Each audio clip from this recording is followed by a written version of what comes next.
The Nets, who started off their season 13-12, are now on a 10-game winning streak, proving their record to 23-12, and that record is good enough for the third seed in the East. Many people had given up on the Nets. They thought that they're going to be a bottom playoff seed or even in the play-in tournament, but these past 10 games have shown that the Nets are really them. With Kyrie Irving coming back looking healthy as ever, and Kevin Durant playing at an MVP caliber level at 35 years old, the Nets look like they can make a deep playoff run this year, and they won't choke in the first round. So we're here today with Rusty Buckets with his title, I Was Wrong About the Nets.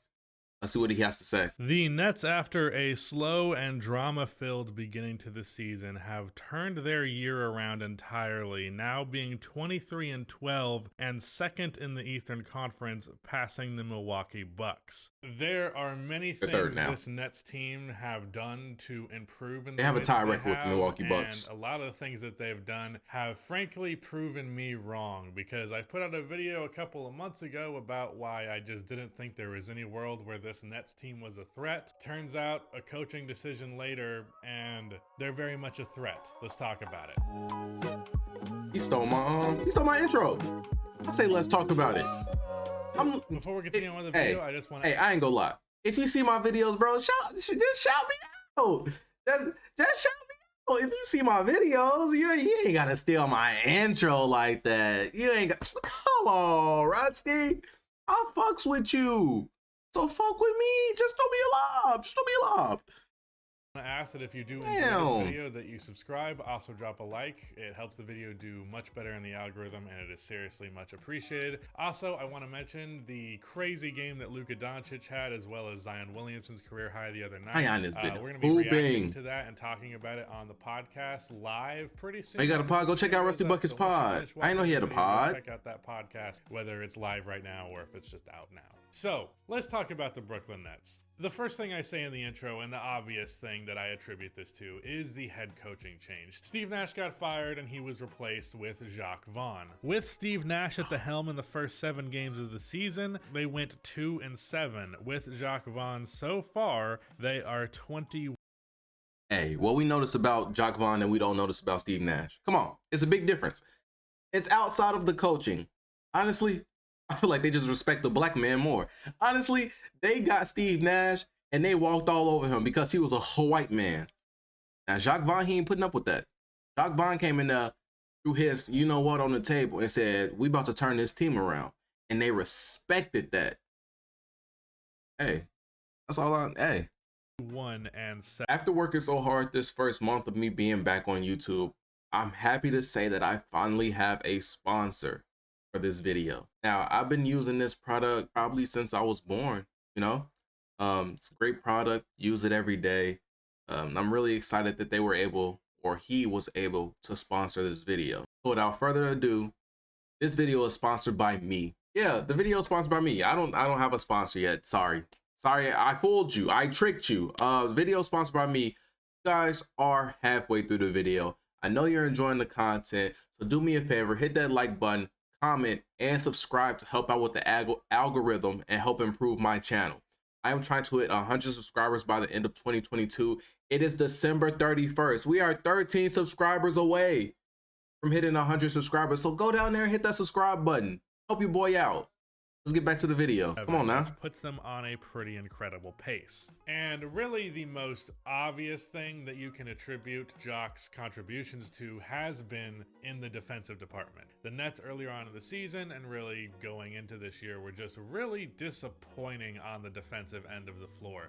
They giving up like 130 points per game. That's crazy. By any means, but really there was hope that Ben Simmons specifically would elevate the defense to at the very least be middle of the pack. But to open the year, the Nets defense was atrocious. It was towards the bottom of the league. Since then, that has not been the case. Why? Well, I would attribute it to really 3 factors, and one of them is Nick Claxton, one of them is Ben Simmons, and the other one is Coach Vaughn. For the case of both Ben Simmons and Nick Claxton has surprised me with his improvement in the interior defense, because earlier on in the season, you could just like watch any of the games.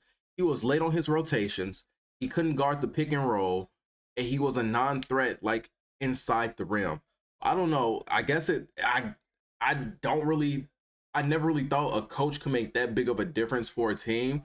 But I guess it's just like you just gotta talk to him. Like it's basketball for a majority. If you have the size and you have the skill, the next thing is mental. We've seen it with Ben Simmons. We've seen it with Derrick Rose. Like it's just all one. If you have the size, you have the athleticism. You just have to be mentally sound enough to go out there and hoop. But I guess he just had to talk with Nick Claxton because the defense over these past couple of weeks it has been tremendous for him. So hey, just talk to your players. And then Ben Simmons is I wouldn't say he's playing like himself, but he's not passing wide open layups anymore. He's locking down a bit more on the defensive end. He's dishing the ball like I thought he was going to be able to dish the ball. Like they have an actual, I'm not saying Kyrie Irving isn't a facilitator, but they have somebody who can facilitate the ball who's not really looking to get theirs. Like Kyrie, he'll facilitate the ball, but he's still going to put up like 25 points per. Ben Simmons, he don't care if he don't scratch 10 points. He go dish that ball. He have a stat line like 8, 7, and 8. That Draymond Green stat line. So they've really improved. They've really improved these last couple of weeks. I would say that both of them have been simply better since they started the year. Ben Simmons has still not been as aggressive offensively as you would hope he would be, but the defensive impact that was expected to come with him finally has, after not really looking like the defensive player we expected him to be earlier on in the year. And Nick Claxton as well. He's someone who hasn't really been, up until this year, necessarily that consistent a part of the Nets rotation. Sometimes he'd be getting 20 minutes a night, sometimes he'd get DNPs. And now it really feels like the idea of Nick Claxton is actually becoming a regular and crucial rotation player for the Nets. He is really good defensively. He is really versatile, and that's something that him and Ben Simmons have in common. They're both they have similar-ish sized bodies. They're both really athletic. They can really just defend multiple positions. Nick Claxton can handle himself on the perimeter. So as a result of the defensive versatility that those two bring to the table, Vaughn looked at that and said, okay, how about we just do kind of a switch everything defense? And that's what they've been doing, and it's been extremely effective as they are now number 9 in defense, and I would pretty much guarantee you that it's even better than number 9 under Vaughn. In fact, I believe as of recently they've been performing as a top 3 defensive team. And I gotta say, even though I did think it was possible for this team to be better defensively, being one of the top, like this team could finish like top 5 in defense. Being that good defensively is not something I expect out of the Nets by any means, and that's even with me being very high on Ben Simmons as a defender. So this has exceeded my expectations pretty dramatically. Nick Claxton has exceeded my expectations, and even to give credit to those other players that aren't just those two, like Royce O'Neal has had a huge impact, and a lot of guys have been better defensively than they were known historically to be ever since this system was implemented. Even Kevin Durant and Kyrie Irving have been better on that end ever since Vaughn has been in charge. So I gotta give a lot of credit to that. And really, I think it's crazy how much a coach change can change like the whole success of this Brooklyn Nets team. It has been the dramatic difference that has existed defensively. Because even in that video that I made 2 months ago, I did say the pieces were there. I'm looking at the highlights. Have a great offense. They started off the year with a very terrible offense. No, I know the pieces are there to have a good offense because they can stretch the floor like crazy. They have nothing but shooters on this team besides Ben Simmons, obviously. But even then, that can open up so much for Ben Simmons. That opens up so much for Kevin Durant, who likes to play a lot of ISO ball. That opens up a lot for Kyrie, who likes to play a lot of ISO ball. That was another big thing for them. They played a lot of ISO ball during the beginning of the season, but they couldn't capitalize on the 3-point shots. They just looked sloppy and inconsistent in the beginning of the season. So that must have something to do with the coaching as well. But this team is built to knock down threes. This team is built to let your best player ISO and force a double team and then kick it out to the best 3-point shooter on the team. This team is built for that, but for the first like 20-some games, that's not what they were showing. But they're showing that now. But I was like, picking up the pieces and becoming a good offense should not be hard with Kevin Durant and Kyrie Irving on your team. You simply just need to kind of run a system, and it will probably work out. Now, as I previously mentioned, Ben Simmons has not been the offensive player I would like him to be. I don't even care about Ben. No reason for him. I don't even care about his offense anymore. 18 points a game rather easily, especially with how spaced out this offense is. But speaking of the spacing factor, one thing that was an issue for the Nets half-court offense offense was having Claxton and Ben Simmons out there. And I think just simply by virtue of having players move around a little bit more, which is a simple fix, but seems to be one that's helped dramatically, because I think just making that change alone has helped their offense a ton. I think there's more, I don't know, the stats might not back me up on this because this is entirely an eye test thing, but I feel like there's more screen action. I feel like there's more like backdoor cut stuff. I feel like there's more off ball sets. I feel like there's just an offense. And by virtue of there being an offense, the spacing issues that exist with Ben and Claxton, while they're still there and you can still often see them run into them on the offensive end, at the end of the day, it's not bad enough that the defense that they bring to the table is absolutely worth it. So defensively, exceeding expectations in that regard, and then offensively, there is finally somewhat of a system in place. Now, what's weird about the Brooklyn Nets is, in spite of the fact that they are a very, very talented three-point shooting team, if you go down the list of their shooters this season, what's weird is you would argue that their shooters are having a down season, if anything, because like Kyrie Irving, he's fine from threes, 36%. He can do 40 though. Royce O'Neal's great, but Joe Harris was like leading the league in 3-point percentage. He's down to 38%. But it goes to show you how talented their shooting is that I'm like only 38%. Yeah, you have to goes for Seth Curry. You have to give Joe Harris and Seth some time. I mean, I believe both of them are coming off an injury. I'm 100% sure Joe Harris is coming off an injury. I'm not too sure about Seth, but he wasn't playing at the beginning of the year. So you have to kind of give them a chance to get back into it. It's like the Klay Thompson thing. Klay Thompson was struggling at the beginning of the year. He's starting to kind of come into form a little bit. Like, he's not the Klay Thompson of old, but he's working his way up, and it's leading to wins for the Golden State Warriors, even with Steph and Dre out. So you just got to look at Joe Harris. He's shooting 38%. Could be 40. He could be pushing high 40s, damn near low 50s, because Joe Harris is a knockdown shooter. Have to give him some time to get back in rhythm, get back in the flow of things. Same with Seth Curry. Let's give him a little bit more time. Who is at 39%. I'm like, I know you can do better than that, Seth.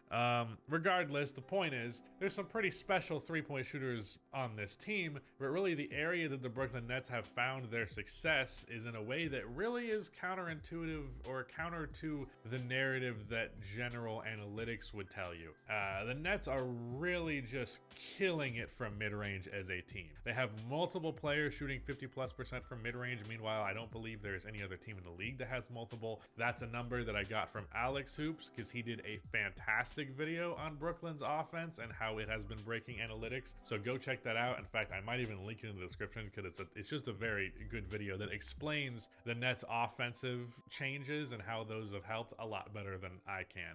But mid-range shooting specifically has been where the Nets have found their success, which is ironic because that is again something that I have been pretty critical of, which has been that even though, yes, you have some all-time great mid-range shooters and Kevin Durant, I think Kyrie Irving is near that conversation as well. His percentage has always been good. His volume has always been good.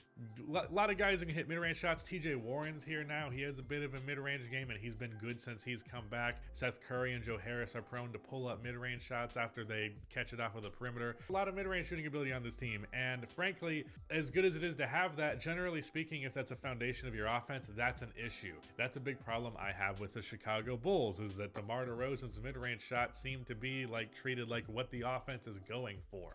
And like, even if he is shooting well from mid-range, which he is, if the offense is based on getting that shot, it's not going to be an efficient shot, because you should be focused on generating interior shots and threes. Of course, the mid-range shot has a place in the league, and I think it's a very important shot, and it's literally my favorite shot in the game. At the end of the day, if your offense is not getting a ton of threes and a ton of... And you can see that, like, what he's saying is facts. Obviously, I watch a lot of Chicago Bulls games, Chicago fan, unfortunately, but they've been playing pretty good in these last 10, 15 games. What was I saying?